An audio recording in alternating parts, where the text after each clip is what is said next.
Character of leaders matters the most. By Waqar Hassan.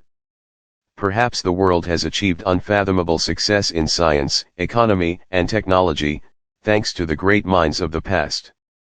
But did the progress really belong to the developed countries of the world? A big no. There were many progressive civilizations in the past, and their rise and fall was because of the character shown by their leaders.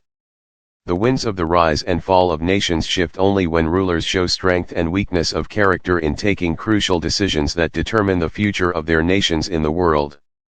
In fact, a visionary leader keeps himself abreast of the ground realities in order to serve the people under his rule.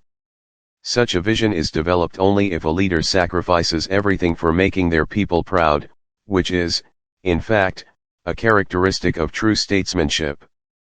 And the element of sacrifice take birth when a leader is emotionally connected to his people. Moreover, the prosperity of a nation demands huge sacrifice on the part of a leader. History provides countless evidence in this regard.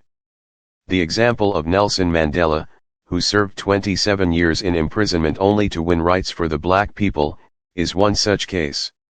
Had Nelson Mandela prioritized his self-being, blacks would have not won their much-deserved rights.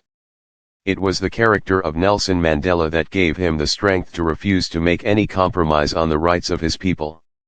Another case in point is the example of Singapore, a country which has achieved massive progress within no time. Lee Kuan Yew and Singapore's other founders were smart and sincere enough in taking advantage of geography and history and deploying it effectively. The leadership of Singapore showed utmost honesty and wisdom to win huge prosperity for the people of Singapore. In his new book Lion City, Singapore and the Invention of Modern Asia, the journalist Jivan Vasagar tells the story of modern Singapore and tackles the question of how a small island at the tip of the Malayan Peninsula managed to fashion itself into one of the most prosperous nations in the world, and what its remarkable journey can teach the rest of the world. Singapore is well connected to the world. Its economic success is largely attributed to its geostrategic location. Moreover, leadership of Singapore preferred public-friendly policies to allow the economy of the country to blossom. Additionally, honesty is one of the traits possessed by the leadership of the country, which has now become an example of economic success for the entire world. Political stability is a norm for Singapore, which has allowed the country to cultivate the seeds of social well-being for the people of the country. It is the moral character of the leaders of Singapore that allowed the country to make its people progressive. But all this was achieved when the leaders of the country preferred national interests over their vested interests. It was sacrifice on the part of leaders of Singapore that resulted in the rise of the entire nation.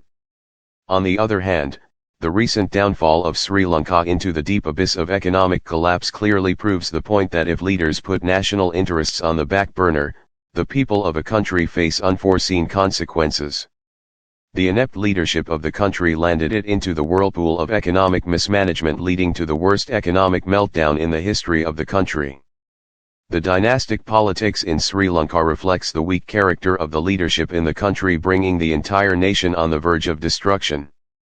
In the case of Pakistan, the geostrategic location is considered the country's best strategic asset, but unlike Singapore, we have made it a liability and also failed to gather massive economic benefits from our location.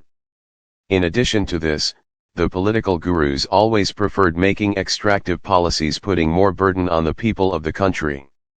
Whenever it comes to giving sacrifice for pushing the country out of any kind of economic crisis, the political parties offer sacrifice of the people to overcome the economic challenges by inflicting more burden on the poor masses in the form of taxes. And lastly, honest leadership has remained a pipe dream for Pakistan, and many political leaders are not trusted enough by the general public. The strength of character is missing from our political elites. Therefore, it is not the availability of resources, with which Pakistan is blessed enough, but it is about the management of resources by the leadership of a state which demands a true character. Preferring the growth of a nation over the accumulation of personal gains needs moral courage and sacrifice from the political leadership. Pakistan, despite being rich in natural and human resources, is still struggling to make it to the mark of economic independence. Can we not conclude on the point that it is because the country is, seriously, devoid of sincere and honest leadership? Surely, there is no second thought on it that character matters the most in leadership. The writer is CSS officer, based in Lahore.